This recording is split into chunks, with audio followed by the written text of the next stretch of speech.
Good afternoon. आज का हमारा टॉपिक है introduction to partnership firm and final account of partnership firm. Final account of partnership firm start करने से पहले हम पार्टनरशिप फर्म की मीनिंग जानेंगे कि what is mean by partnership firm. चलिए देखते हैं what is mean by partnership firm. It is a one type of business organisation which is started or established to earn the profit by two or more person. Two or more person is called partnership firm. ये एक तरह के business organisation का type है जिसे दो या दो से अधिक व्यक्तियों के जरिए चालू किया गया है प्रॉफिट कमाने के उद्देश्य से। ठीक है, वैसे तो बिजनेस ऑर्गेनाइजेशन के कई टाइप है, sole trading business, partnership firm business और जॉइंट स्टॉक कंपनी। अब सोल ट्रेडर बिजनेस वो बिजनेस होता है, सोल ट्रेडिंग बिजनेस, जिसमें पैसा एक अकेले बंदे के जरिए, बिजनेसमैन के जरिए लगाया जाता है। उस बिजनेस से रिलेटेड जितने भी रिसोर्सेज होते हैं उसका अरेंजमेंट वो अकेला बंदा ही करता है। उससे बिजनेस से रिलेटेड सारे डिसीजन भी वो अकेला लेता है और उसमें जो प्रॉफिट लॉस होता है उस पर भी वो अकेले पर्सन का ही राइट होता है। लेकिन सोल ट्रेडिंग बिजनेस में कई ड्रॉबैक्स और कमियां थे, जिसको देखते हुए उससे थोड़े बड़े टाइप का बिजनेस ऑर्गेनाइजेशन जो है एग्जिस्टेंस में आया, जिसको हम पार्टनरशिप फर्म कहते हैं। अब वो कैसे एग्जिस्टेंस में आया? इंडस्ट्रियल रिवॉल्यूशन के बाद जो है प्रोडक्शन जो है बिफोर डिमांड होने लगा, लोगों की ज़रूरतें बढ़ने लगी, जिसके लिए अब इन लोगों की ज़रूरतों को पूरा करना किसी एक इंडिविजुअल बिजनेसमैन के बस की बात नहीं होती थी। तो ऐसे समय में जो है सोल ट्रेडिंग बिजनेस ये छोटा पड़ रहा था, वो लोगों की ज़रूरतों को पूरा करने के लिए काफ़ी नहीं था। इसलिए जो है कुछ यही सोल ट्रेडर जो थे, छोटे छोटे व्यापारी बिजनेसमैन, इन्होंने सोचा कि हम क्यों ना आपस में मिल जाए और मिल के एक बड़ा कोई बिजनेस बना ले, है ना। आपस में इनके कंपटीशन भी था, ये कंपटीशन को भी अवॉइड करने के लिए और थोड़ा कैपिटल बिजनेस का बढ़ाने के लिए उन्होंने जो है अपने बिजनेस को मर्ज कर दिया। वो अलग अलग बिजनेस करने के बजाय वो आपस में मर्ज हो गए और उन्होंने मिल के एक नया बिजनेस नए नाम से चालू किया, जिसको उन्होंने नाम दिया पार्टनरशिप फर्म। पार्टनरशिप फर्म से जुड़े हुए जो लोग होते हैं उनको पार्टनर कहा जाता है। हर पार्टनर की जो लाइबिलिटी होती है वो अनलिमिटेड और जॉइंट होती है, यानी कि अगर बिजनेस में बहुत ज़्यादा लॉस हो गया या कोई पार्टनर जो है इंसॉल्वेंट हो गया, डिफॉल्टर हो गया डिक्लेयर, तो उसकी लाइबिलिटी दूसरे पार्टनर पे आएंगी और ज़्यादा कर्जा होने के सिचुएशन में पार्टनर को पैसा अपने घर से भी लाना पड़ सकता है। तो इसे हम पार्टनरशिप फर्म बिजनेस कहते हैं। तो चलिए इसकी जो है डेफिनेशन देखते हैं। अभी मीनिंग, क्या मीनिंग दी गई है? मीनिंग डेफिनेशन में अगर आप गौर करोगे तो क्या दिया है? Partnership firm is an organisation where there is an association of two और मोर पर्सन। पार्टनरशिप फर्म क्या है? ये दो या दो से अधिक व्यक्तियों की एक एसोसिएशन होती है, विच कमिंग टुगेदर, जो to carry on a business with a view to share profit और लॉसेस ऑफ अ फर्म। ये दो या दो से अधिक व्यक्तियों की एसोसिएशन होती है जो किसी कॉमन ऑब्जेक्टिव को हासिल करने के लिए एक बिजनेस जो है वो स्टार्ट करते हैं। और वो कॉमन ऑब्जेक्टिव क्या होता है? प्रॉफिट। प्रॉफिट कमाने के लिए चालू किया गया दो से अधिक व्यक्तियों के जरिए बिजनेस का वो टाइप, उसको हम पार्टनरशिप फर्म कहते हैं। अब यहाँ अलग अलग जो है कुछ ऑथर्स ने पार्टनरशिप फर्म की अलग अलग डेफिनेशन दी गई है। तो पार्टनरशिप फर्म का मीनिंग वही है, it is an association of two और more person which is started और established to earn the profit. Member of partnership firm are called partners. ठीक है, मेंबर जो होते हैं पार्टनरशिप फर्म के उनको पार्टनर कहा जाता है और वही पार्टनरशिप फर्म के रियल ओनर होते हैं, असली मालिक होते हैं। अभी हम देखेंगे इसके फीचर कि पार्टनरशिप फर्म के क्या फीचर्स है। वैसे तो ये हमारा पूरा टॉपिक प्रैक्टिकल है, ठीक है, आगे हमें सब प्रैक्टिकली देखना है, लेकिन ये पार्टनरशिप फर्म क्या है ना, इस पे आगे 5 से 6 टॉपिक अपने डिपेंड है, इसलिए हमें इसके बारे में मालूम होना चाहिए। इसलिए हम जो है ये सब अभी देख रहे हैं। तो फटाफट जो है ये एक लेक्चर में हम ये पूरा का पूरा इसका थ्योरेटिकल पोर्शन खत्म करेंगे, फिर हम इसका जो है वो प्रैक्टिकल देखेंगे। सबसे पहले जो है एग्रीमेंट। पार्टनरशिप फर्म के रूप में कोई भी बिजनेस जब स्टार्ट किया जाता है तो उसके जो मेंबर होते हैं जिनको पार्टनर कहा जाता है, वो पार्टनर के बीच में एक एग्रीमेंट लिखा होता है या एग्रीमेंट बनाया जाता है। और एग्रीमेंट में जो है पार्टनरशिप फर्म से रिलेटेड पूरी डिटेल इंफॉर्मेशन लिखी होती है। ठीक है, इस पार्टनरशिप फर्म के एग्रीमेंट को पार्टनरशिप डीड कहा जाता है। It is an written document of the partnership firm which include all detail information related to partnership firm. Partner partnership firm से रिलेटेड सारी की सारी डिटेल इंफॉर्मेशन ये एग्रीमेंट में होती है। तो मोटी मोटी बातें इसमें क्या होती है, इसमें पार्टनर के नाम पते लिखे होते हैं, उसके बाद पार्टनरशिप फर्म का नाम, पार्टनरशिप फर्म का एड्रेस लिखा होता है, और उसके बाद जो है पार्टनर्स के रिलेशंस इसमें लिखे होते हैं, प्रॉफिट लॉस शेयरिंग रेशियो इसमें लिखा होता है। ये सारी बातें जो है रिटर्न फॉर्म में लिखी होती है जिसको एग्रीमेंट कहा जाता है। नेक्स्ट होता है नंबर ऑफ पार्टनर। हाँ, अब क्या पार्टनरशिप फर्म बिजनेस चालू करने के लिए कितने लोगों की जरूरत होती है? तो पार्टनरशिप फर्म बिजनेस चालू करने के लिए आप देखेंगे मिनिमम 2 मेंबर्स आर रिक्वायर्ड और मैक्सिमम इसमें 50 होते हैं। यानी कि एक पार्टनरशिप फर्म के रूप में बिजनेस अगर स्टार्ट करना है तो उसको स्टार्ट करने के लिए कम से कम 2 लोगों की जरूरत होती है और मैक्सिमम 50 ये पार्टनरशिप फर्म की लिमिट होती है as per partnership amendment act 2030। तीसरा फीचर है लॉफुल बिजनेस। अब क्या होता है लॉफुल बिजनेस, कि आप जो बिजनेस पार्टनरशिप फर्म के रूप में चालू करना चाहते हैं वो इलीगल ना हो, लीगल बिजनेस हो। आपने जो बिजनेस सिलेक्ट किया है ना, कार बनाने का, स्कूटर बनाने का, या कपड़ा बनाने का, दवाई बनाने का, वो ऐसा बिजनेस आपने सिलेक्ट करना चाहिए जो लीगल हो, लॉफुल है। ऐसे आप बिजनेस आप सिलेक्ट नहीं कर सकते जो इलीगल है या अनलॉफुल है। अगर आप कोई गैर कानूनी बिजनेस सिलेक्ट करते हैं तो आपको जो है परमिशन नहीं दी जाती है या आप पे कानूनी कार्रवाई भी हो सकती है, इसलिए बिजनेस हमेशा लॉफुल होना चाहिए। नेक्स्ट फीचर है sharing of profit and loss. अब पार्टनरशिप फर्म स्टार्ट करते समय जो एग्रीमेंट बनाया जाता है उसमें पार्टनर के रिलेशन भी लिखे जाते हैं और साथ ही साथ जो है उसमें प्रॉफिट शेयरिंग रेशो भी लिखा जाता है कि वो पार्टनर जो पैसा लगा रहे हैं वो प्रॉफिट लॉस क्या रेशो में बांटेंगे। ठीक है, ये पहले ही एग्रीमेंट में लिख लिया जाता है। अब ये चाहे तो इक्वल भी बांट सकते हैं या अपने कैपिटल के हिसाब से भी बांट सकते हैं। अगर पार्टनरशिप डीड साइलेंट है या एग्रीमेंट में ऐसा कुछ लिखा ही नहीं है तो फिर जो है पार्टनर्स में प्रॉफिट लॉस जो डिस्ट्रीब्यूट होगा वो इक्वल होगा। अदरवाइज जो प्रॉफिट लॉस का रेशियो एग्रीमेंट में दिया है वही रेशियो में प्रॉफिट और लॉस जो है पार्टनर्स आपस में डिस्ट्रीब्यूट करेंगे। तो ये है चौथा फीचर पार्टनरशिप फर्म का। पांचवा अनलिमिटेड लाइबिलिटी। पार्टनर्स जो होते हैं उनकी लाइबिलिटी अनलिमिटेड होती है। अनलिमिटेड लाइबिलिटी का मतलब होता है कल चल के अगर फर्म को बहुत ज्यादा लॉस होता है और क्रेडिटर का भुगतान करने में फर्म की एसेट कम पड़ती है तो ऐसी सिचुएशन में जो पार्टनर है उनको अपनी प्राइवेट लाइबिलिटी जो है, अपनी प्राइवेट एसेट जो है उसको बेच के भी पैसा लाना पड़ सकता है। तो इसीलिए यहाँ पे जो लाइबिलिटी होती है वो अनलिमिटेड होती है। Next registration. अब पार्टनरशिप फर्म के रजिस्ट्रेशन के बारे में ऐसा है कि महाराष्ट्र में पार्टनरशिप फर्म का रजिस्ट्रेशन ये कंपलसरी है, बाकी दूसरी जगह पे जो है ये वॉलेंटरी, आप चाहे तो करो या फिर ना करो, लेकिन it is compulsory in Maharashtra state.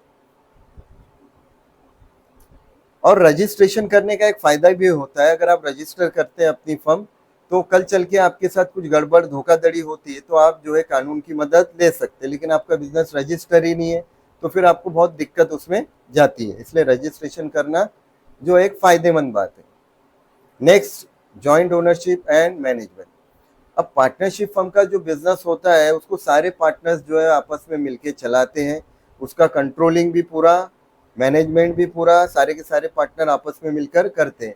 किसी एक पार्टनर के डिसीजन से फर्म का बिजनेस चलने वाला नहीं है। ठीक है, पार्टनरशिप फर्म में जितने भी डिसीजन होते हैं वो सारे के सारे पार्टनर को मिलके लेने होते हैं, चाहे वो किसी से भी रिलेटेड हो। तो ये सातवां फीचर है पार्टनरशिप फर्म का। अब नेक्स्ट है प्रिंसिपल एंड एजेंट। अब 8वां फीचर दिया है प्रिंसिपल एंड एजेंट। क्या होता है प्रिंसिपल और एजेंट? कि पार्टनरशिप फर्म में जो पार्टनर है वो प्रिंसिपल भी है अपने फर्म का और एजेंट भी है, वो मालिक भी है और एजेंट भी है। अगर कोई पार्टनर कोई काम कर रहा है, कोई एग्रीमेंट कर रहा है, तो ऐसा माना जाएगा कि वो फर्म कर रही है, फर्म की तरफ से कर रहा है। वो एज ए प्रिंसिपल भी काम कर सकता है और एज ए एजेंट भी काम कर सकता है।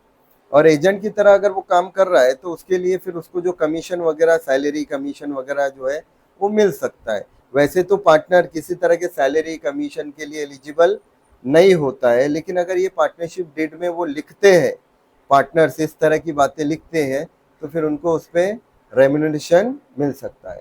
तो ये फीचर है पार्टनरशिप फर्म के। टोटल 8 फीचर थे। हाँ, एक और रह गया है। अब ये लास्ट है डिसोल्यूशन। डिसोल्यूशन का मतलब होता है वाइंडिंग अप।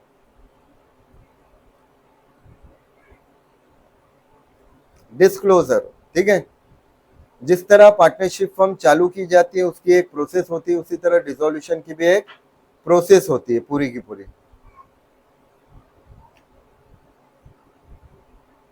अब जिस तरह पार्टनरशिप फर्म जो चालू हो रही है वो एग्रीमेंट के जरिए चालू हो रही है, उसी तरह वो डिसॉल्व भी एग्रीमेंट के थ्रू ही होंगी। पार्टनरशिप फर्म को जिस तरह चालू करने की एक प्रोसेस है, उसको बंद करने की भी प्रोसेस होती है। अब अगर पार्टनरशिप फर्म या कोई बिजनेस पार्टनरशिप फर्म के जरिए चालू किया जा रहा है, लेकिन अगर उसका पर्पस पूरा हो गया, तो ऐसे सिचुएशन में वो पार्टनरशिप फर्म जो है वो बाद में आगे चल के बंद हो जाती है, ठीक है। एक पर्टिकुलर पीरियड के लिए अगर चालू की गई है, पीरियड खत्म होने के बाद वो पार्टनरशिप फर्म क्या हो सकती है, डिसॉल्व हो सकती है। तो डिसोल्यूशन भी जो है एग्रीमेंट के जरिए वो सबके म्यूचुअल कंसेंट से किया जा सकता है। लेकिन उसके बारे में ये कंडीशन दी गई है, if a partner want to close the firm he can dissolve the firm by giving 14 days notice. 14 दिन की नोटिस उनको देनी पड़ती है। और ये और कंडीशन है जहाँ पे पार्टनरशिप फर्म डिसॉल्व हो सकती है। अगर कोई पार्टनर रिटायर हो जाए या किसी की डेथ हो जाए या कोई इंसॉल्वेंट हो जाए, तो इस सिचुएशन में भी पार्टनरशिप फर्म क्या हो सकती है, वो डिसॉल्व हो सकती है, बंद हो सकती है। तो ये पार्टनरशिप फर्म के कुछ फीचर थे जो हमने अभी देखे। अभी हम देखेंगे नेक्स्ट इसके बाद पार्टनरशिप डीड। ठीक है, पार्टनरशिप डीड क्या है? It is an written agreement which include all the detailed information about partners and firms। Partnership agreement क्या होता है? एक वो डॉक्यूमेंट होता है जिसमें पार्टनरशिप एग्रीमेंट की पूरी बातें लिखी होती है, उसी को हम पार्टनरशिप डीड कहते हैं, ठीक है। अब क्या पार्टनरशिप एग्रीमेंट करना कंपलसरी है? देखो यहाँ दिया है, partnership act doesn't make it compulsory to have written agreement, however in case of dispute among the partner it is always in the best course to have a written agreement duly signed by all the partner। देखिए, मैंने आपको पहले भी कहा था, हमने ऊपर देखे हैं कि अगर आप अपना रजिस्ट्रेशन करते और जो है रिटर्न एक एग्रीमेंट करते, कल चल के कोई डिस्प्यूट होता है तो डिस्प्यूट को सॉल्व करने में ये एग्रीमेंट आपका जो है बहुत जो है फायदेमंद साबित होता है। इसलिए जब भी पार्टनरशिप फर्म जो है वो चालू करनी होती है तो पार्टनर आपस में एग्रीमेंट कर लेते हैं, जिसको पार्टनरशिप डीड कहा जाता है। अब ये पार्टनरशिप डीड में क्या क्या लिखा होता है उसके कंटेंट में देख लेते हैं। एक है name and address of the firm and main business, firm का नाम, एड्रेस और बिजनेस। उसके बाद अब पार्टनर के name and address of all partner and duration of partnership firm, partner के नाम, एड्रेस और duration. Capital contribution of all the partner, her partner जो है वो कितना कैपिटल का पैसा ला रहा है ये भी उस एग्रीमेंट में लिखा होता है। उसके बाद है profit and loss sharing ratio. Profit sharing ratio यानी कि प्रॉफिट अगर फर्म को हो रहा है तो कौन सा पार्टनर कितना हिस्सा वो प्रॉफिट का रखेगा, ये प्रॉफिट शेयरिंग रेशियो में पहले ही लिख लिया जाता है। उसके बाद पार्टनर के राइट, ड्यूटी, लाइबिलिटीज।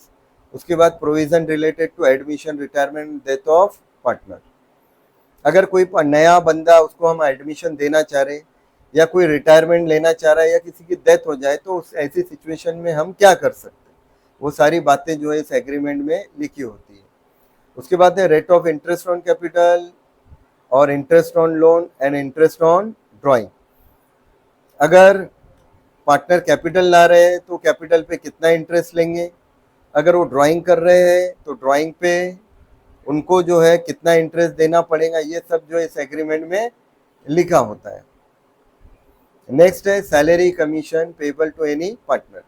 ठीक है, वैसे तो पार्टनर किसी तरह की सैलरी कमीशन के लिए एलिजिबल नहीं होते, लेकिन आप एग्रीमेंट डीड में लिख रहे हैं, पार्टनरशिप डीड में और एग्रीमेंट में ये बातें लिखी जा रही है, तो फिर जो है आप जो है वो सैलरी कमीशन ले सकते हैं।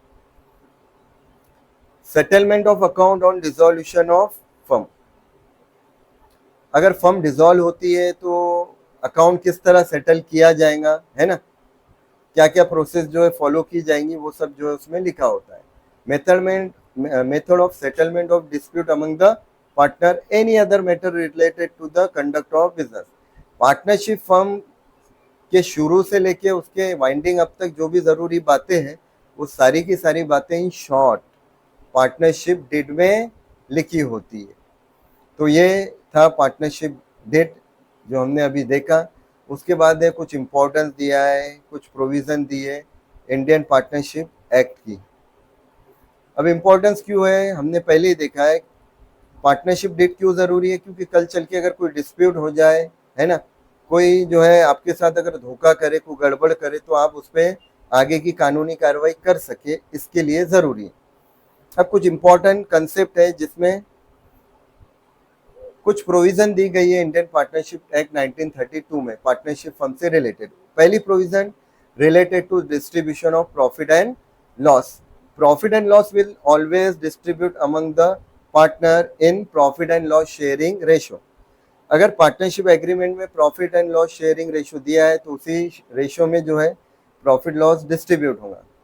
लेकिन अगर कोई profit and loss sharing ratio given नहीं है तो फिर जो है प्रॉफिट और लॉस पार्टनर में क्या रेशो में डिस्ट्रीब्यूट होगा, वो इक्वल रेशो में डिस्ट्रीब्यूट होगा, वो इक्वल रेशो में डिस्ट्रीब्यूट होगा। ठीक है, ये बात हमें ध्यान में रखना है। नेक्स्ट है इंटरेस्ट ऑन ड्राइंग।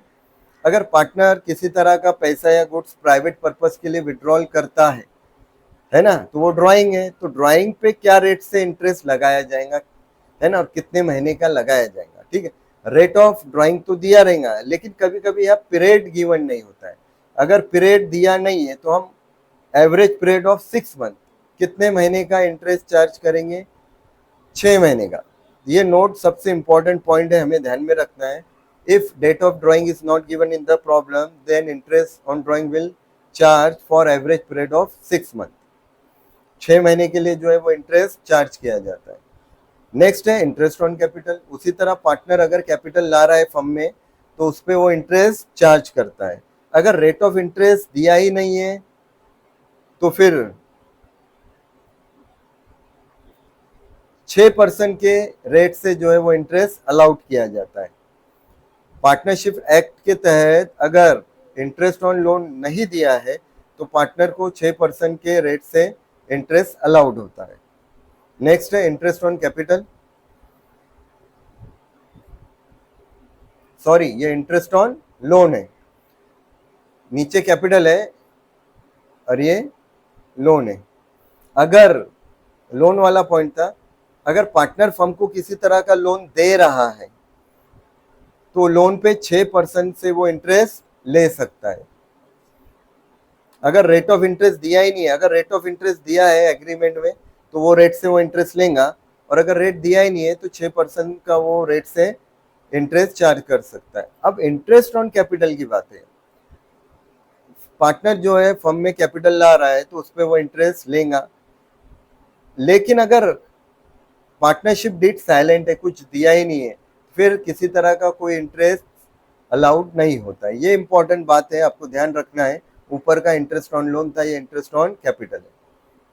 अब सैलरी कमीशन टू पार्टनर, देखिए मैंने ऊपर ही कहा था वैसे तो पार्टनर किसी तरह की सैलरी कमीशन अलाउंसेस और रेम्यूनरेशन के लिए इंटाइटल नहीं है उसको, या कोई एक्स्ट्रा वर्क भी करे तो, लेकिन अगर पार्टनरशिप डीड में प्रोविजन की गई है तो फिर जो है वो सैलरी कमीशन जो है वो दिए गए रेट से उसको मिलेगा।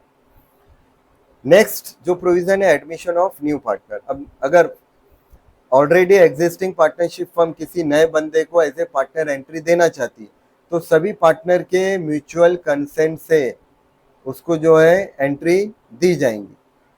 कोई भी एक पार्टनर किसी नए बंदे को फर्म का पार्टनर बना नहीं सकता। तो ये कुछ इंपॉर्टेंट प्रोविजन थी पार्टनरशिप फर्म से रिलेटेड जो हमने अभी देखे। अभी नेक्स्ट हम देखते हैं method of capital. Method of capital, देखिए मैं यहाँ पे आपको इंपॉर्टेंट बात बता दूं कि final account of partnership firm हम जो देखने वाले हैं, तो final account of partnership firm में सबसे पहला जो अकाउंट हम बनाने वाले वो ट्रेडिंग अकाउंट, दूसरा जो बनाने वाले वो पीएनएल अकाउंट, तीसरा इसमें बनता है कैपिटल अकाउंट। अब कैपिटल अकाउंट में दो तरह के यहाँ पे मेथड फॉलो की जाती है, फिक्स मेथड और फ्लक्चुएटिंग कैपिटल मेथड।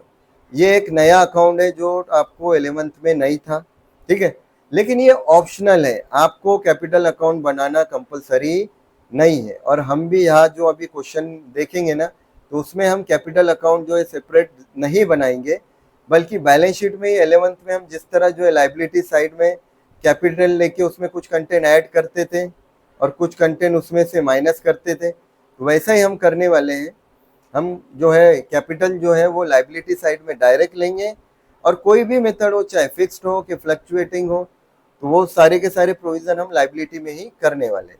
लेकिन फिर भी आपको ये मेथड है तो मैं यहाँ पे आपको समझा दूंगा, यहाँ पे हम ये मेथड को समझेंगे कि मेथड क्या होती है, और एक आध प्रॉब्लम हुआ तो आगे हम ये कैपिटल अकाउंट के भी सॉल्व करके देखेंगे। तो चलिए देखते हैं कैपिटल मेथड क्या है। अब कैपिटल मेथड वो मेथड होती है जिसमें एक नया अकाउंट पार्टनरशिप फर्म के जरिए बनाया जाता है, जिसको कैपिटल अकाउंट बोला जाता है, ठीक है। और लास्ट में जो है बनती है बैलेंस शीट फर्म की। तो इतने अकाउंट और स्टेटमेंट बनते हैं ताकि हम फर्म का रिजल्ट और फाइनेंशियल पोजीशन जान सके। ये सब डिटेल हम आगे जो है प्रैक्टिकल जब स्टार्ट करेंगे थ्योरी के बाद तो पूरा डिटेल में देखेंगे उसको हम, ठीक है। अब ये क्या है, पहली method fix capital method. Fix capital method वो होती है, देखिए पार्टनरशिप फर्म जो होती है, अब सोल ट्रेडिंग बिजनेस में सब लेन देन एक अकेला व्यापारी ही करता है, एक अकेला बिजनेसमैन करता है ना, सारे डिसीजन वो लेता है। लेकिन यहाँ अब एक से ज्यादा लोग हैं ना, तो ट्रांसपेरेंसी बनी रहनी चाहिए। इसके लिए अब फर्म से रिलेटेड जितने भी ट्रांजेक्शन होते हैं, तो पार्टनर क्या करते हैं, उसके लिए एक स्पेशल बैंक में अकाउंट ओपन करते हैं जिसको करंट अकाउंट बोलते हैं। पार्टनर एक नया अकाउंट ओपन करते हैं करंट अकाउंट, और फर्म से रिलेटेड पार्टनर जितने भी लेन देन करते हैं पार्टनर, वो सारे के सारे करंट अकाउंट के थ्रू करते हैं। करंट अकाउंट के थ्रू करने का फायदा एक ये मिलता है कि इसका एक रिटर्न रिकॉर्ड मिल जाता है, और ये बात का प्रूफ होता है कि पार्टनर ने वाकई में ये लेन देन किया है। तो ये एक रिटर्न जो है प्रूफ होता है, इसलिए जो है लेन देन पार्टनरशिप फर्म में बैंक के थ्रू किए जाते हैं, करंट अकाउंट के थ्रू किए जाते हैं, ठीक है। अब उसमें क्या किया जाता है कि कैपिटल अकाउंट और करंट अकाउंट ये दोनों अकाउंट बनते हैं, लेकिन कैपिटल अकाउंट में कोई चेंजेस नहीं होता है, उसको फिक्स रखा जाता है, उसको सेम रखा जाता है, उसमें कोई कंटेंट प्लस माइनस नहीं किए जाते हैं, इसीलिए उसको फिक्स कैपिटल कहा जाता है। अब पार्टनर से रिलेटेड जितने भी ट्रांजेक्शन होंगे वो सारे के सारे ट्रांजेक्शन ये करंट अकाउंट में रिकॉर्ड किए जाएंगे। पार्टनर अगर रिसीवर हुआ तो डेबिट में रिकॉर्ड होगा और गिवर हुआ तो क्रेडिट, ठीक है। और लास्ट में इसमें एक बैलेंस आएगा, क्लोजिंग बैलेंस, और ये क्लोजिंग बैलेंस कैपिटल में भी क्लोजिंग बैलेंस आएगा और इसमें भी आएगा, ठीक है। कैपिटल का अगर ज्यादा एडिशनल कैपिटल कुछ दिया ही नहीं तो डायरेक्ट ये कैपिटल का बैलेंस हम लाइबिलिटी में लिखेंगे जो अब तक लिखते आए थे, और उसमें कुछ भी प्लस माइनस न करते हुए डायरेक्ट आउटर में लिखेंगे। लेकिन करंट अकाउंट में तो सारे ट्रांजेक्शन पार्टनर से रिलेटेड हमको रिकॉर्ड करने, वो ट्रांजेक्शन हम रिकॉर्ड करने के बाद इसमें बैलेंस आएगा, और ये क्लोजिंग बैलेंस जो है बैलेंस शीट में ट्रांसफर किया जाएगा, ठीक है, लाइबिलिटी साइड में। अब लाइबिलिटी साइड में आपको करंट अकाउंट के नाम से एक और जो है कंटेंट लेना है, और करंट अकाउंट के बाद ये इसका जो बैलेंस है वो आउटर में निकालना है। तो इस तरह फिक्स कैपिटल मेथड में कैपिटल को फिक्स रखा जाता है, उसमें कुछ भी एडलेस नहीं किया जाता सारे।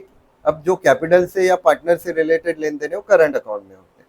फ्लक्चुएटिंग कैपिटल मेथड वो मेथड होती है जिसमें सिर्फ एक ही अकाउंट बनाया जाता है, कैपिटल अकाउंट, और पार्टनर से रिलेटेड सारे के सारे ट्रांजेक्शन ये कैपिटल अकाउंट में रिकॉर्ड किए जाते हैं। अब ये रिकॉर्ड करने के बाद जो है कैपिटल इनका फ्लक्चुएट होता है, कम ज़्यादा होते रहता है, इसलिए इसको फ्लक्चुएटिंग कैपिटल मेथड बोला जाता है। अब इसमें भी लास्ट में क्लोजिंग बैलेंस आएगा और वो क्लोजिंग बैलेंस जो है वो यहाँ पे बैलेंस शीट में लायबिलिटी साइड में ट्रांसफर किया जाता है।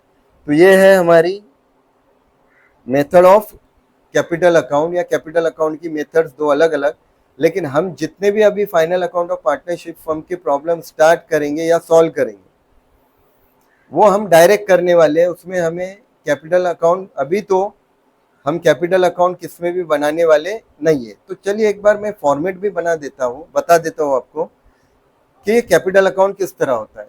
तो ये होता है प्रोफार्मा है फिक्स कैपिटल मेथड, जिसमें पहला जो बनता है कैपिटल अकाउंट बनता है। देखिए कैपिटल अकाउंट में आप देखेंगे पहला कंटेन ओपनिंग बैलेंस और उसके बाद लास्ट में क्लोजिंग बैलेंस। इसके अलावा इसमें और कुछ भी कंटेंट नहीं आता। बस एक और कंटेंट इसमें आता है, अगर ये रहा तो एडिशनल कैपिटल। अगर पार्टनर बीच में ड्यूरिंग द ईयर किसी तरह का कोई पैसा कैपिटल के रूप में फर्म में ला रहा है इन कैश और in the form of asset, तो वही इसमें रिकॉर्ड होगा, बाकी कुछ इसमें रिकॉर्ड नहीं होगा। तो जो ओपनिंग बैलेंस था वही आपको क्लोजिंग बैलेंस दिखेगा और ये क्लोजिंग बैलेंस डायरेक्ट लायबिलिटी में लिखा जाएगा। ठीक है। अब इसके बाद नेक्स्ट है, आप देखेंगे पार्टनर का करंट अकाउंट। अब करंट अकाउंट में भी आपको पहला कंटेंट ओपनिंग बैलेंस दिखेगा और आखिरी क्लोजिंग बैलेंस। यहाँ पे आपको एक बात ये याद रखना है कि देखिए कैपिटल जो है अपनी लायबिलिटी होती है और लायबिलिटी का बैलेंस क्रेडिट होता है, इसलिए इसका ओपनिंग बैलेंस आपको क्रेडिट में दिखेगा और क्लोजिंग बैलेंस डेबिट में दिखेगा। ठीक है। लेकिन कभी कभी उल्टा भी होता है, debit opening debit closing, debit opening भी दिखता है, डेबिट क्लोजिंग भी दिखता है। नेगेटिव बैलेंस जो है समझिए वो डेबिट बैलेंस है, वरना हमेशा ऑलवेज इसमें क्रेडिट बैलेंस आपको देखने को मिलेगा।